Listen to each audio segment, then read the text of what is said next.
Oke, pada video kali ini kakak akan menjelaskan tentang penjelasan soal-soal yang belum dikerjakan atau yang sudah dikerjakan tapi masih salah. Nah, untuk les yang ketiga, les ketiga itu materi perbandingan trigonometri 11 soal itu hanya salah nomor 10 ya, hanya salah nomor 10. Padahal nomor 10 itu simple banget ya. Saya tunjukkan soalnya.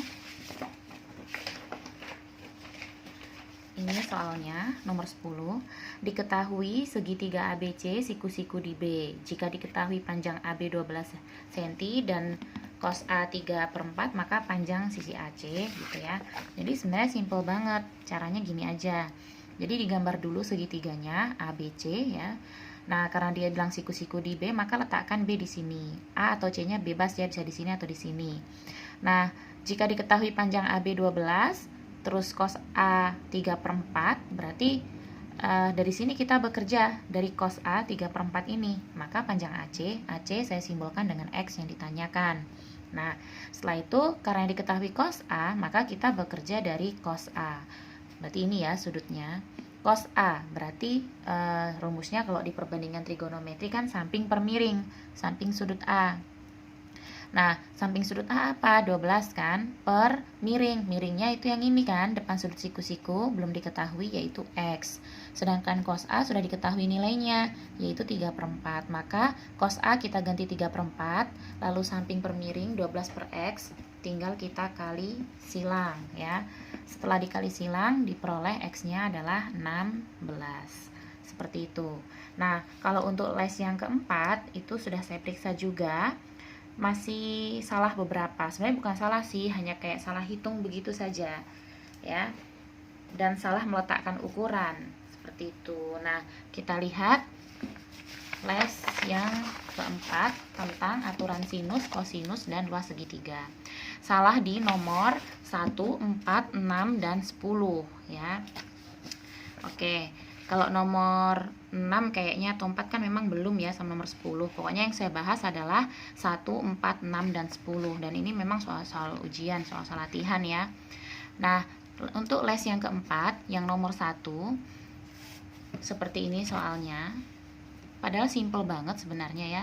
Nah, berdasarkan gambar berikut, nilai X adalah, nah ini adalah segitiga, sembarang. Nah, diketahui di sini salah satu sudutnya 60 derajat. Seperti itu. Lalu disuruh menentukan nilai X. Kalau ada dua sudut ya, kalau ada dua sudut seperti ini, kalau ada dua sisi dan satu sudutnya diketahui, maka kita menggunakan aturan kosinus. Ya, makanya di sini saya menggunakan aturan kosinus. Seperti ini. Nah, kenapa menggunakan aturan kosinus? Karena aturan kosinus ini bisa digunakan ketika satu sudutnya diketahui dan dua sisinya diketahui. Kita tinggal menjumlahkan dan mengkuadratkan dua sisi yang sudah diketahui, yaitu 4 dengan 3. Atau dengan kata lain, sisi yang mengapit sudut tersebut. Jadi tidak bisa sembarang juga ya. Jadi kita gunakan sisi yang sudah diketahui yang mengapit sudut tersebut. Sisi ini 4 dengan 3 kebetulan mengapit 60 derajat. Maka kita bisa gunakan aturan kosinus. Nah, sehingga kita masukkan 3/2 tambah 4/2 dikurang rumusnya. Setelah itu kan dikalikan. Ya, sisi tersebut dikalikan, namun dikalikan 2 kembali, lalu cos 60 derajat. Cos dari sudut yang diapit sisi tersebut. Baru dikerjakan. Dapat ukurannya adalah akar 13. Seperti itu, mudah saja.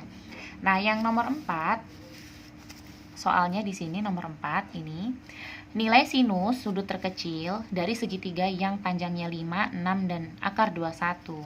Jadi di sini diketahui segitiga, tapi tidak diketahui sudutnya, tapi dia tanya sinus sudut terkecilnya.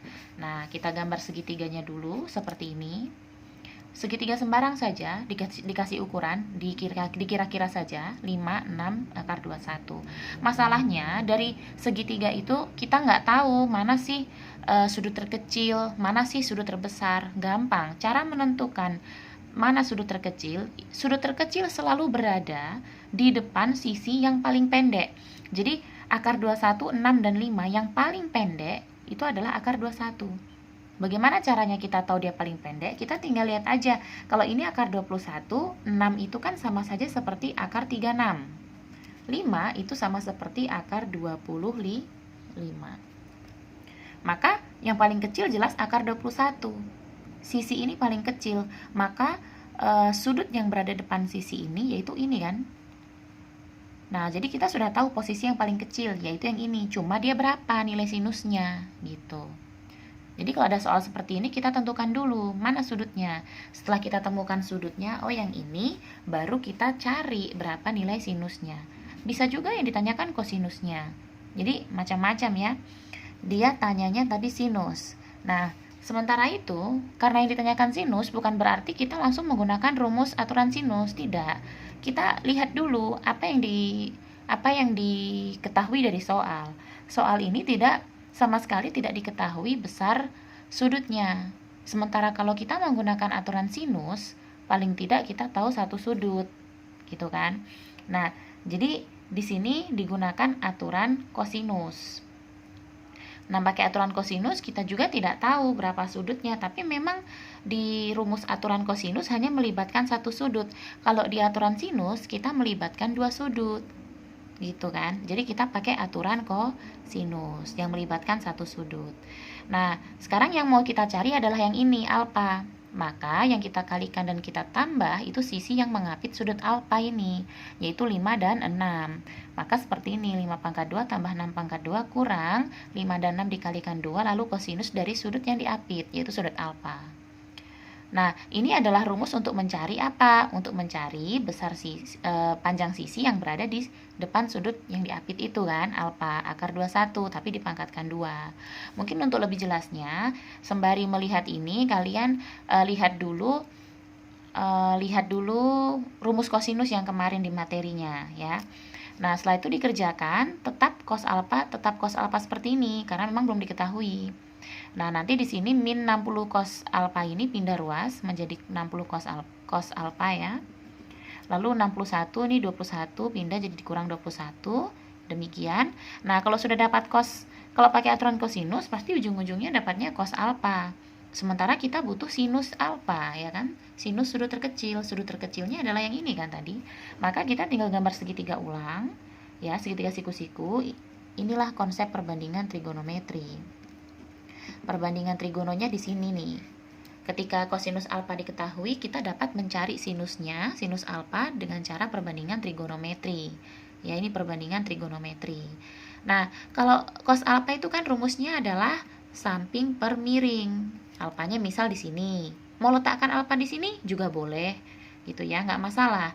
Nah, kalau alfa di sini berarti sampingnya yaitu 2. Sampingnya di sini kan, miringnya 3. Sementara kalau nilai sinus itu kan depan per miring. Berarti kita butuh sudut depan alfa. Saya simbolkan Y. Ya, saya simbolkan Y. Y sama dengan pakai Pitagoras. Ini adalah pakai rumus Pitagoras untuk mencari Y-nya. Dapat akar 5, maka sinus dari alfa adalah sepertiga akar 5, seperti ini. Ya. Jadi mudah saja sebenarnya. Nah, untuk dua soal lainnya di video selanjutnya.